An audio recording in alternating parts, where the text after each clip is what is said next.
Hi, Eric. Good How are you? afternoon. Good. Thank you for joining us.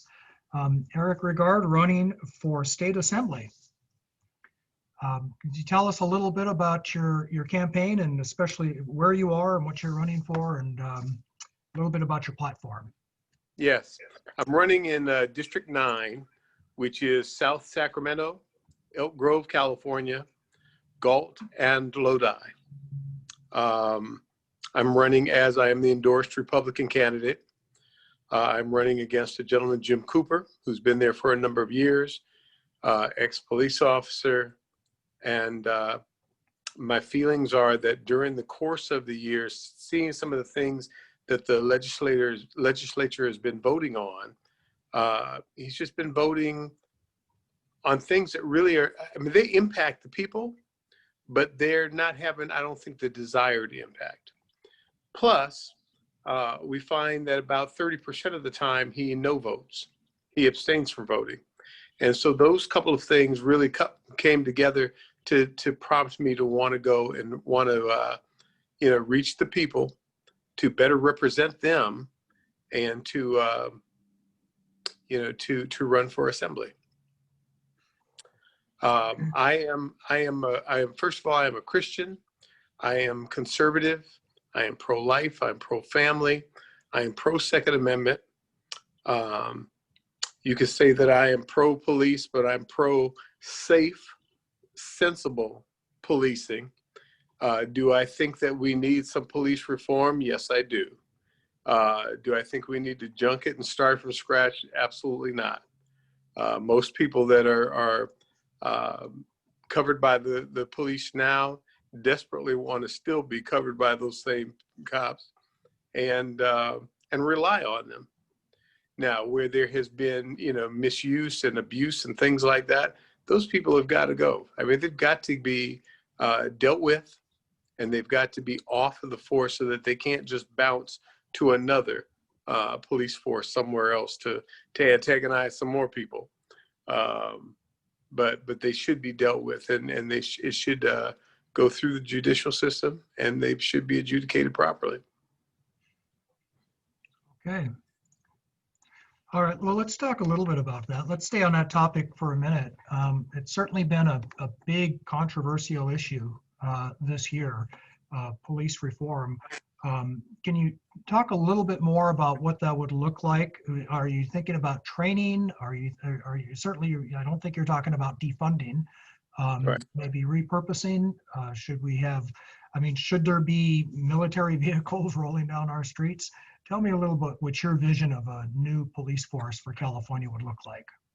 Yeah, I think that the community policing is a plus. And it's something that's needed, because we need the police officers basically to live in the areas that they're policing, so that they have some familiarity with the people, the process, and different things that are going on.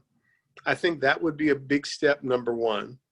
Number two, I think there's probably the first thing that goes away when you start talking about cutting backs in city government and local government is police, and it's police training is the first thing that's hit. So the training aspect needs to be stepped up.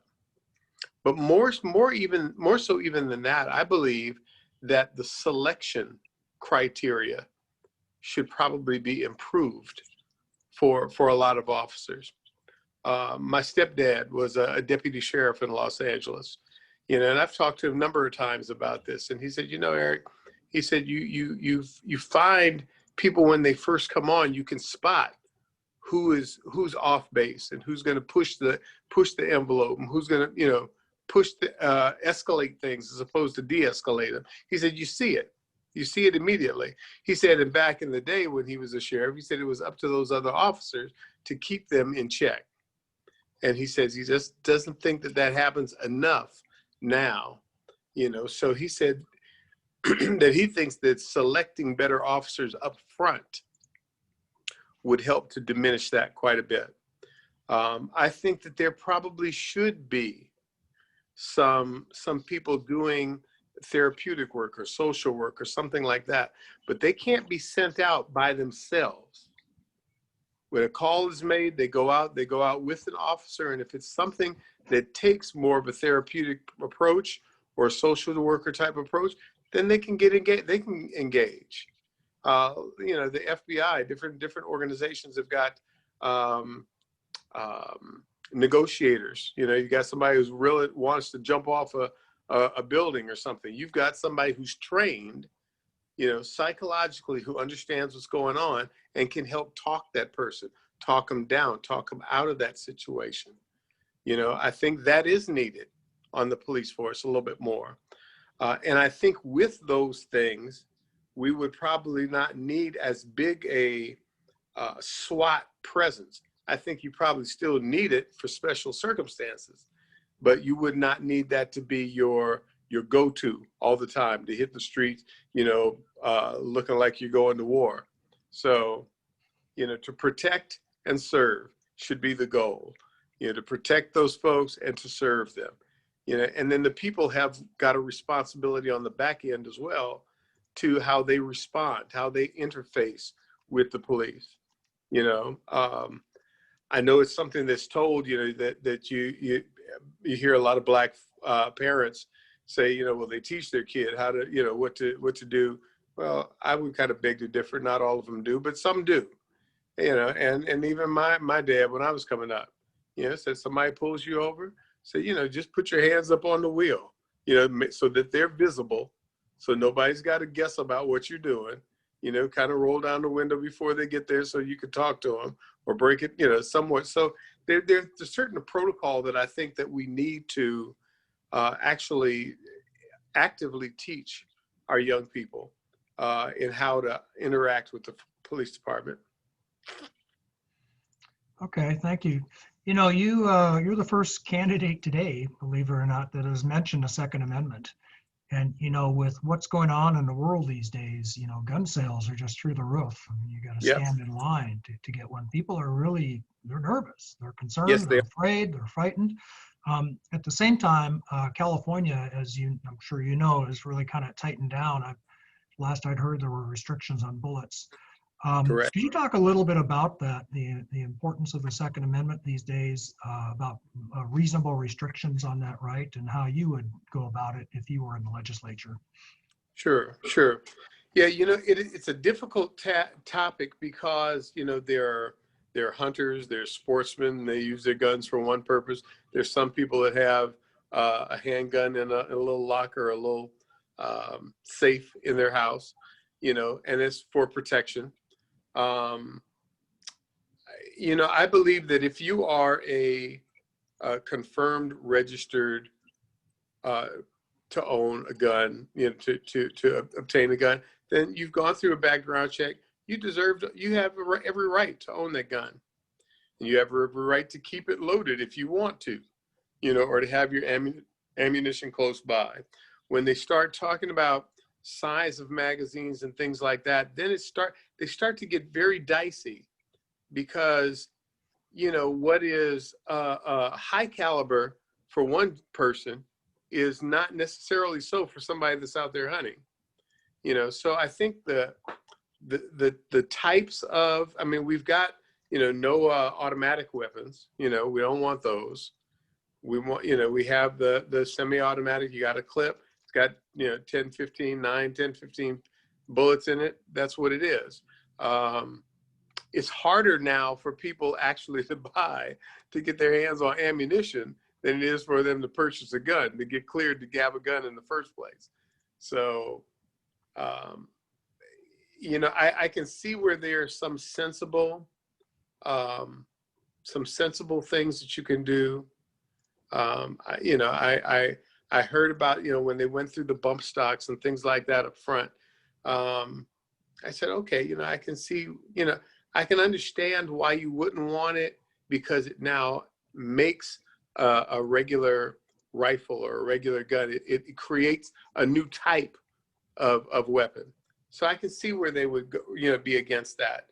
But to own, you know, to have their own gun and to own it, I think is a precious right, and I think it's a reasonable right. In as much as this government should be, and has always been, in the way that it's drawn up, it's about the people. It's about a person, you know, having the right to protect themselves, having the right to own a gun, having the right to practice whatever religion they want to, having the right to speak. You know, no, you don't want anybody running into a theater and yelling fire, okay? But they should have the right, if they have dissenting opinions and things, to bring those up. And I think that the right to own and bear arms is equivalent to that, and that there should be no restrictions on a person to be able to own it once they've passed a background check. Yeah, not to linger on this topic, but we do have a question from the audience about this. He says, how do we handle scenarios where a fully armed, fully trained cops feel threatened for their lives while interacting with unarmed, incapacitated subjects?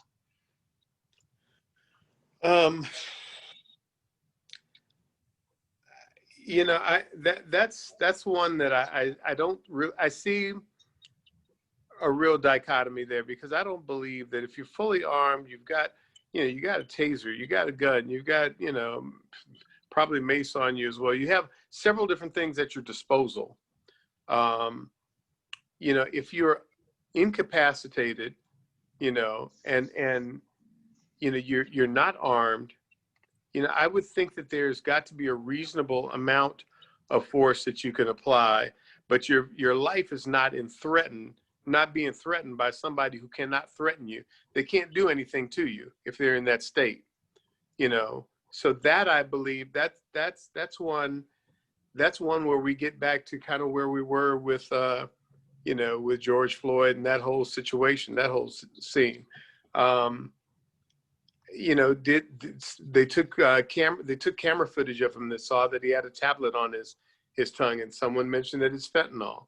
Okay, that would be a damage to him and would damage his respiratory system and things like that. But it's no longer an affront or a threat to you, being a uniformed officer and you're suited up and ready to go.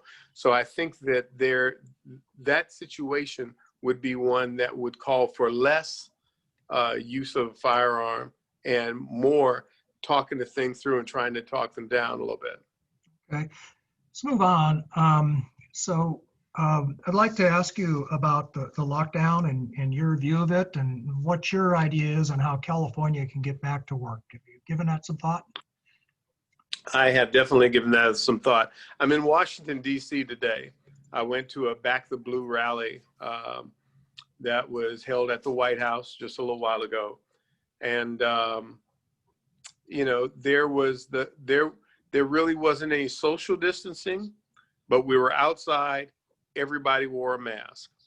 You know, most people that I saw around me had little bottles of hand sanitizer. They were wiping their hands and things like that. I believe that with the lockdown, I think that here in California, it's been kind of at the whim of the governor. And then he changed his policy as far as the tier system is concerned, which that's another issue altogether. But where my heart really hurts is for the small business people that are out there. Because small business people, let's say they were in a hardware store or they have a barbershop or whatever the case may be, they tend to know their customers better than going in a big box store or going somewhere where you're picking up your stuff. They know them better, and they're better equipped, I think, to open up safely and monitor the people they have in their store safely. So I really don't see any reason why they should not have been eligible to open up all this time. I believe they should have been, okay? And with some restrictions, I think that we could even begin to open restaurants and things like that should be able to open up.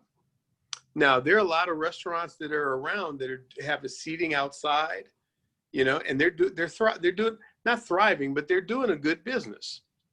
You know, I just think that the way that the edict came down, number one, from Governor Newsom, you know, when he says something, and he can give an executive order, and it lasts 60 days. On the 61st day, it's supposed to go to the legislature, and they're supposed to codify that into law.